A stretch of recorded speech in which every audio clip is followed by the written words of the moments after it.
Magandang hapon po sa ating lahat. Ako po ay sakristan na mula sa Archdiocesan Shrine of Our Lady of Peña Francia dito sa Paco, Manila. Ang ating ebanghelyo aking babasahin ay tungkol kay San Mateo.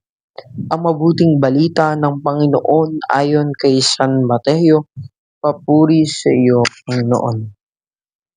Noong panong iyon, nabalitaan ni San Juan Bautista na nooy nasa bilangguan ang mga ginagawa ni Kristo. Kaya nagsugod si Juan ng kanyang mga alagad at pinatanong sa kanya, "Kayo po ba ay pinangakong paparito o naghihintay pa kami ng iba?" Sumagot si Jesus, "Bumalik kayo kay Juan at sabihin sa kanya ang iyong narinig at nakita.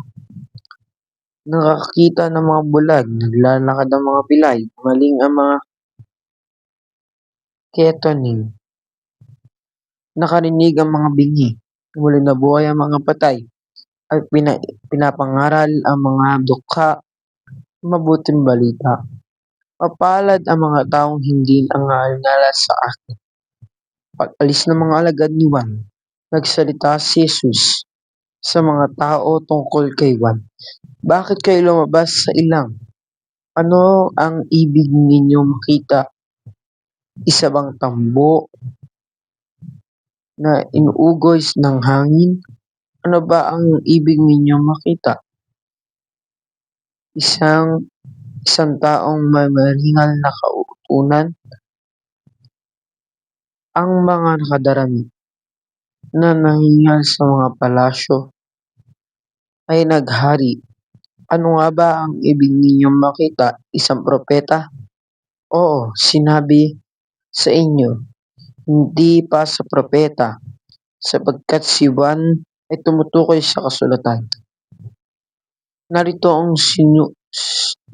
ang sugo ko na aking ipinapadala mauna sa inyo. Pinaganda niya ang mga nagdaraanan. Sinabi ko sa inyo, sa mga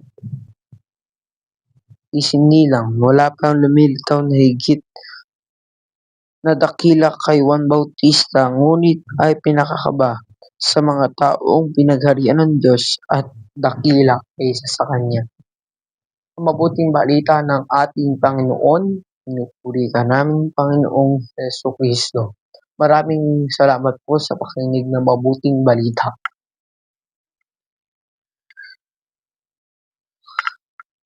Kapatid, ako sakristan galing sa Archdiocesan Shrine of Our Lady of Peña Francia.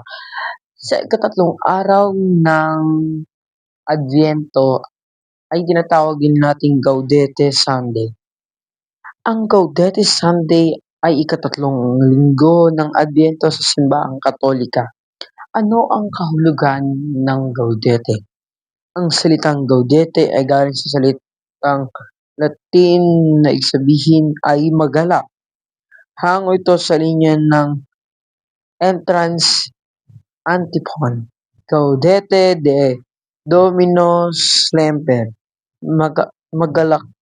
Magalak kayo sa Panginoon kailanman. Bakit espesyal ang Gaudete Sunday? Ipinaalala ang kagalakan sa gitna ng paghahanda para sa Pasko na muling pagkabuhay ng Mesiyas. Pinapakita na malapit ang pagsilang ni Jesus, sandaling paghinga mula sa seryosong diwa ng Adviento. Mga palatandaan ng Gaudete Sunday. Kulay rosas, pink o rose sa Ingles ang suot ng pari o kandila. Mas masaya ang puno ng pag-asa at may tema ng misa. Ang Gaudete Sunday ay nagpapaalala sa kahit tayo ay naghahanda at nagsisisiya sa Adviento, may dahilan tayong magalak dahil sa paparating ng ating tagapagligtas. Muli, ako ang iyong sakristan na mula sa Archdiocesan Shrine of Our Lady of Peña Francia. Ang aking pangalan ay Christopher Gibson del Moriente, ang naghahatid ng refleksyon tungkol sa paparating na paghahanda para sa pagdating ng ating Mesiyas. Maraming salamat po ulit sa inyong pakikinig tungkol sa Gaudete Sunday. Thanks for listening.